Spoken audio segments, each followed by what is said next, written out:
Hey, girl. That was so cringe. I never want to do that again, but unfortunately for you, I probably will. Hey, girlies, welcome back to the Sleepover podcast. How are you? And I mean, like, really, how are you?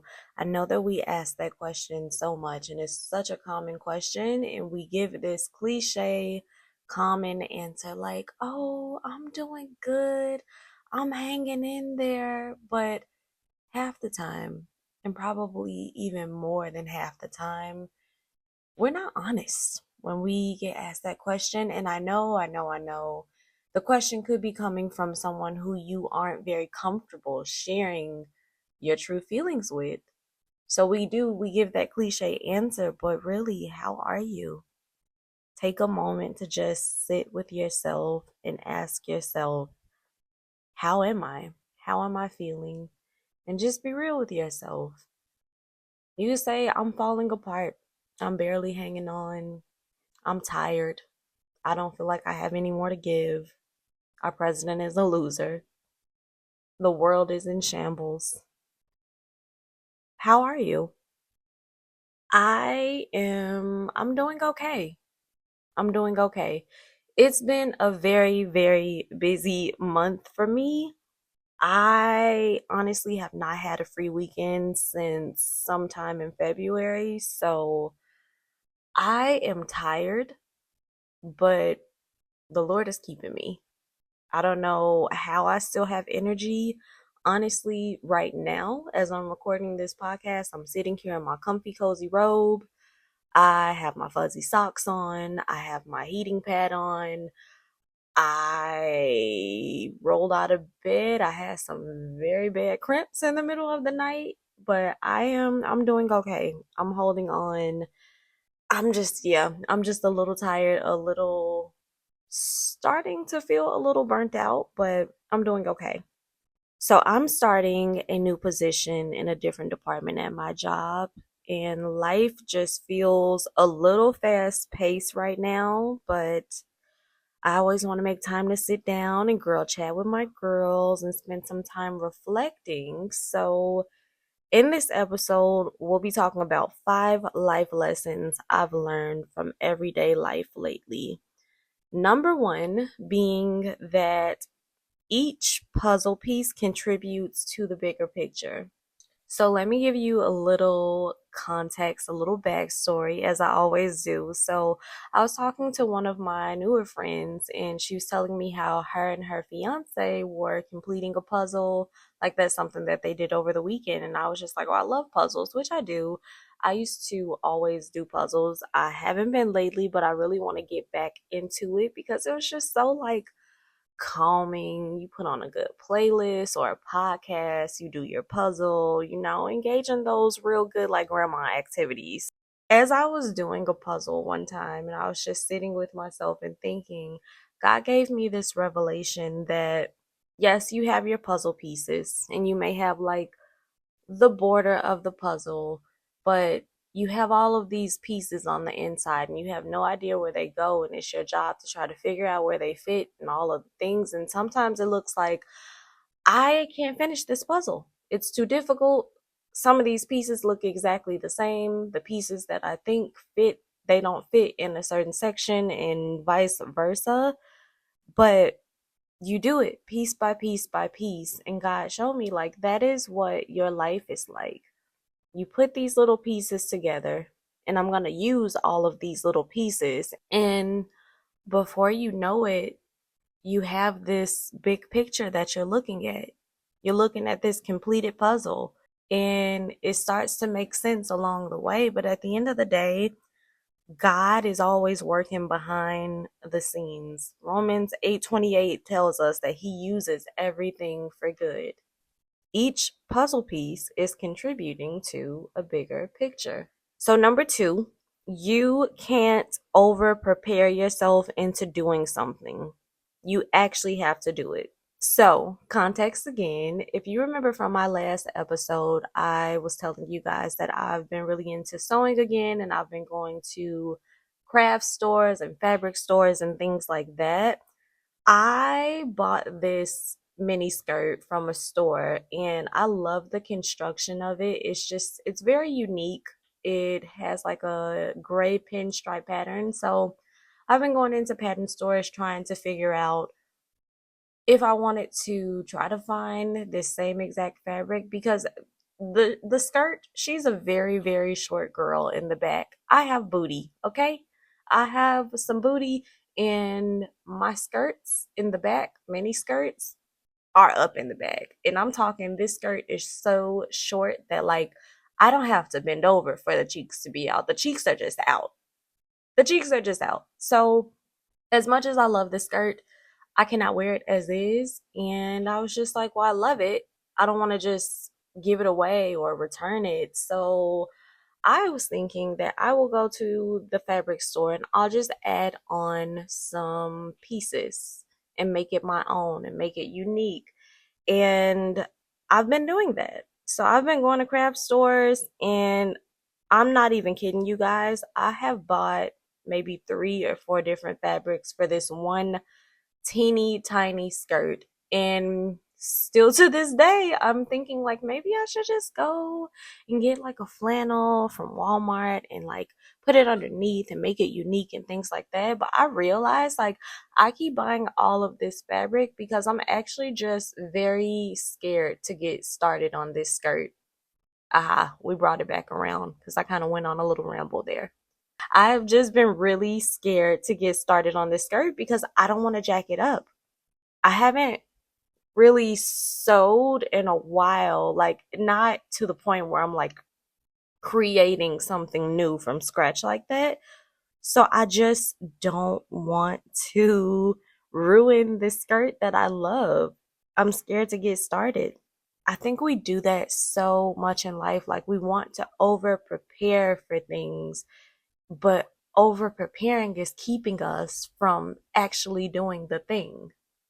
Like we want to heal so much and be on our self-development journey and self-improvement journey and our faith journey, and we want to do it so much to the point where we're keeping ourselves from being in relationship with people because it's just like, well, I still have to heal in this area and I still have to work on my relationship with God in this area. And yes, that's true, but like when are you actually going to be in relationship with people?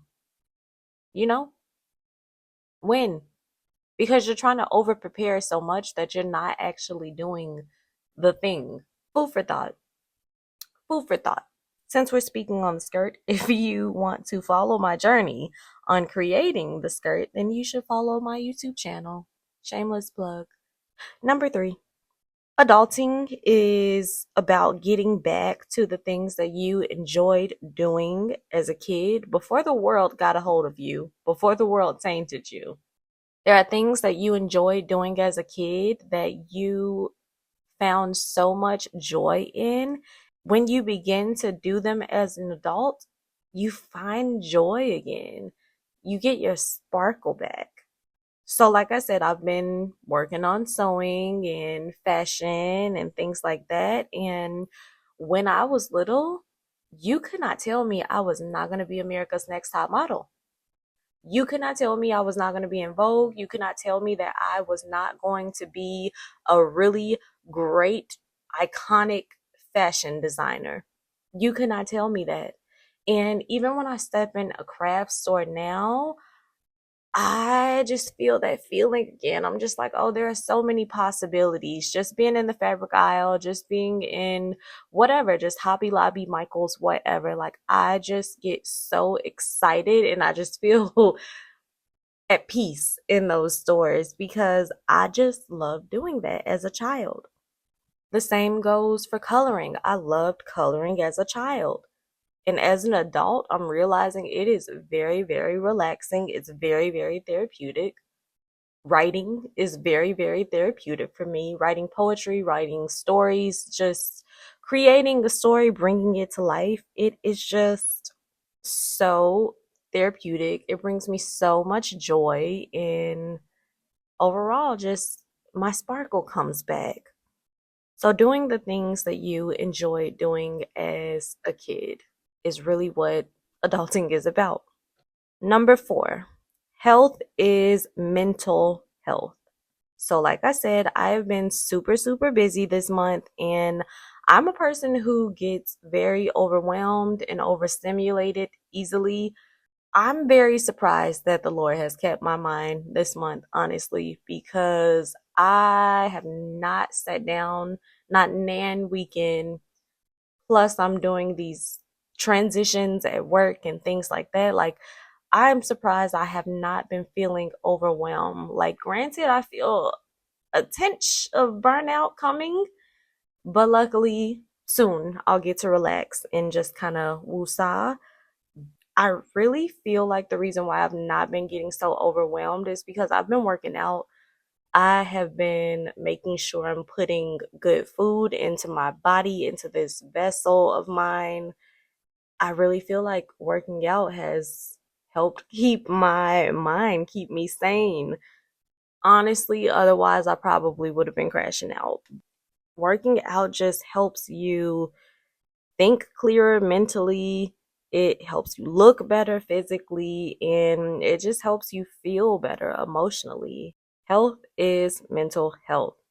Number 5, you are already qualified. And so when I first thought about this example, I was thinking of it from the perspective of someone who may have applied for a job and this job calls you back, right? It's easy to like get so anxious, so nervous preparing for the interview and being like, I don't know, imposter syndrome starts to kick in and things like that. But the thing is, if they called you back, they looked at your resume, they looked what you turned in when you applied, you are already qualified. They're not calling candidates that they're just like, this person doesn't have any of the experience or the qualifications that we're looking for. You are already qualified. And the same applies on a spiritual level. If God called you to something, you are already qualified, or He's going to qualify you along the way, but nonetheless, you are already qualified. So, as you know, we usually do our little journal prompts. And so this week, I want you to write down 10 things you're grateful for each day for 2 weeks. So 14 days, you are going to write 10 things down that you are grateful for. I just feel like having gratitude shifts your perspective on life. I was watching Hey You with Sarah Jakes Roberts and her mother, Sarita Jakes, and they really focused on freedom. The theme was freedom, but they also focused on prayer a lot as well. And they brought this girl out who prayed. And in her prayer, she said something that really stuck to me. She said, Lord, give me a grateful heart so that I can start to romanticize my life. And I really feel like that is what gratitude does. It helps you romanticize even just the mundane things in life. Thank you, God, that I have clean water. Thank you, God, that I have a roof over my head and I'm not living on the street. Thank you, God, that I have a job to go to in an economy where so many people are getting laid off, getting fired. Thank you, God. So just start to be grateful for those little things. It doesn't have to, I mean, it can be big things, but it doesn't have to be big things. We take so many little things for granted. Just having clean water, having a bed to sleep on, having a roof over our head, having people in our life that love us. So, 10 things that you are grateful for 2 weeks, and you'll see how your perspective just starts to change and how God starts to reveal so many things to you. Okay, so another thing that I wanted to mention, I want things between us to be a little more interactive, don't you? I don't want to just talk at you guys every 2 weeks. I want to hear from you. So if you have any questions, any comments, or any advice that you want, you can email me. The email will be in the description box and it can be completely anonymous and I will just answer to the best of my ability. So again, that email will be in the description box and I want to hear from you, girlfriend. It is officially springtime. The flowers are about to start blooming. The days are getting longer. And Although the world is in shambles and eggs are pretty much the cost of your right nipple at this point, perspective is always important. You have to see your life as good. Be grateful for the small things and small wins. Enjoy life. Find your sparkle again. Go fly away, my little butterflies. I will talk to you at our next sleepover.